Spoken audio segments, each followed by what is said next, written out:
मित्रों, मेरा नाम सुरेश है और मैं पंजाब का रहने वाला हूँ। आज मैं आपको मेरे मित्र के साथ घटी एक सच्ची घटना के बारे में बताने जा रहा हूँ।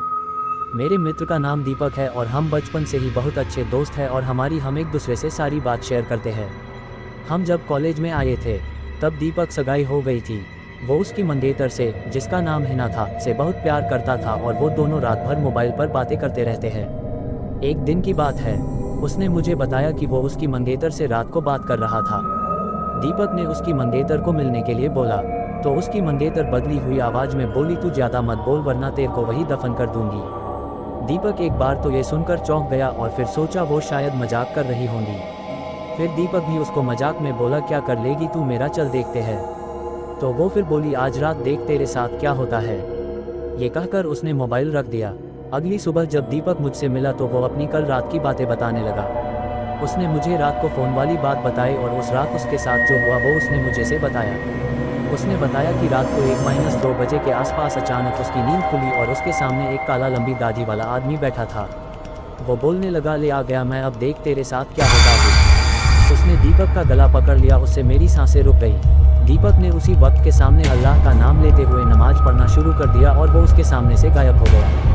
मुझे उसकी बात सुनकर बड़ा आश्चर्य हुआ कि ऐसे कैसे हो सकता है। उसके अगले दिन दीपक ने फिर अपनी मंगेतर से मोबाइल पर बात की और बोला, कल रात तुम मुझे क्या अनाप शनाप बोल रही थी। उसकी मंगेतर ने कहा, ऐसा कैसे हो सकता है, लेकिन कल तो मैंने फ़ोन ही नहीं किया था। ये सुनकर दीपक के रोंगटे खड़े हो गए और उसने काट दिया। उसी वक्त दीपक ने मुझे फ़ोन किया कि उसकी मंगेतर की तबीयत खराब है और कल उसके घर पर चलना है। अगले दिन हम दोनों तैयार होकर दीपक की मंगेतर के घर गए। वहाँ हमने दरवाज़ा खटखटाया तो उसकी मंगेतर सामने खड़ी थी और बदली हुई आदमी की आवाज़ में बोल रही थी कि तू फिर आ गया ना, तूने अगर अंदर कदम रखा तो यहीं पर तेरी अर्थी निकाल दूंगा। दीपक बोला कि ये क्या बोल रही हो तू। दीपक आगे था और जैसे ही उसने घर में कदम रखा, उसकी मंगेतर ने दीवार पर टंगी तस्वीर उतारकर दीपक के सर पर दे मारी। उसके सर से खून बहने लग गया। दीपक के ससुर और सालों ने उसकी मंगेतर को पकड़कर बिठाया। फिर उसके सालों ने दीपक के सर पर पट्टी बांधी। हिना के दादाजी ने बताया कि हिना को जिन का साया लग गया है। इस पर दीपक के ससुर ने उन्हें अपना मुंह बंद रखने को कहा। थोड़ी देर रुककर हम वहां से सीधे अस्पताल जाकर ढंग से पट्टी करवाए। उसके अगले ही दिन मुझे दीपक का फोन आया कि हिना की तबीयत बहुत खराब है और वो अस्पताल में भर्ती है। दीपक ने बाइक निकाली और हम दोनों जल्दी अस्पताल पहुंचे। वहां पर पहुंचते ही हमने डॉक्टर से हिना की हालत पूछी तो उन्होंने बताया कि उसकी हालत बहुत नाजुक है। कौन सी बीमारी है वो पता नहीं चल पा रहा है और उसके घर वालों को डॉक्टर ने दीपक को घर ले जाने को कहा।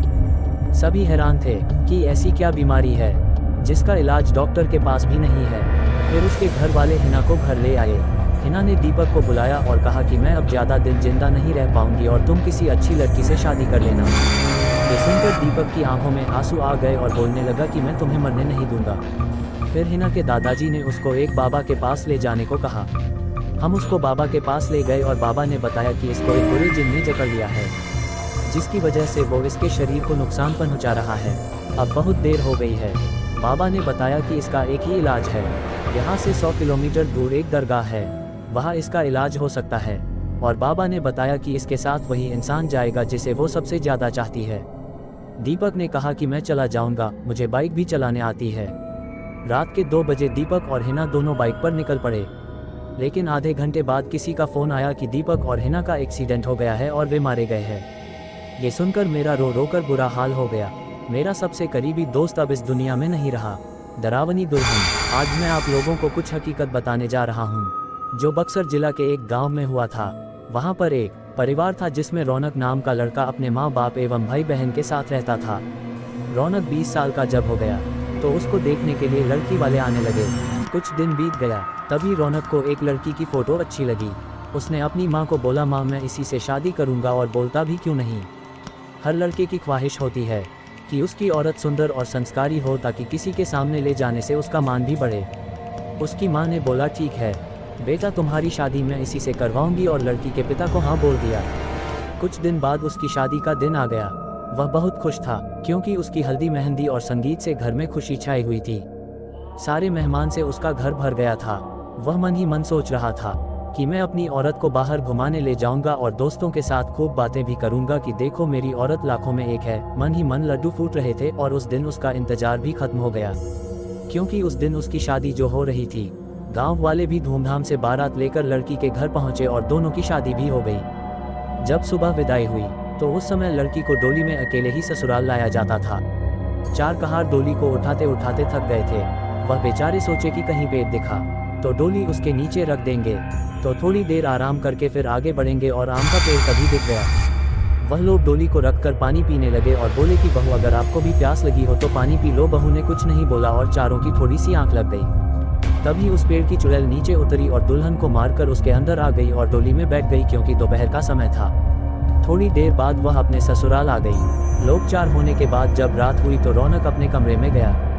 जब वह अपने बिस्तर पर बैठकर दुल्हन से बातें कर रहा था तभी उसे जोर से प्यास लगी। उसने कहा मैं पानी पीकर आता हूँ। दुल्हन ने बोला आप बैठो, मैं पानी दे रही हूँ। इतना कहकर उसने अपना हाथ लंबा करके कुएं से पानी निकालकर उसको दे दिया।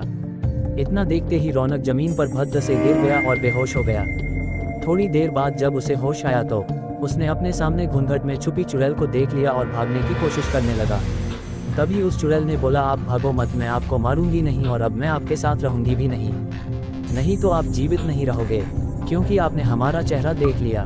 लेकिन ये गांव हमारी ही निगरानी में हमेशा रहेगा, क्योंकि यहाँ मेरा ससुराल है। और मैं आपको एक बात बताती हूँ जो आप अपने गांव वालों को बता देना कि जिस घर का चूल्हा उत्तर दिशा में होगा वह सब अपने घर का चूल्हा दक्षिण दिशा में कर लो, तो उनके घर में हमेशा बरकत बनी रहेगी। इतना कहकर वह गायब हो गई। शास्त्रों के हिसाब से माना जाता है कि दक्षिण में अक्सर भूत प्रेत निवास करते हैं, लेकिन ऐसा करने से आज भी उस गांव में कभी भूखमरी या फिर कोई बीमारी जल्दी नहीं आती। वहां पर सब हंसी खुशी रहते हैं।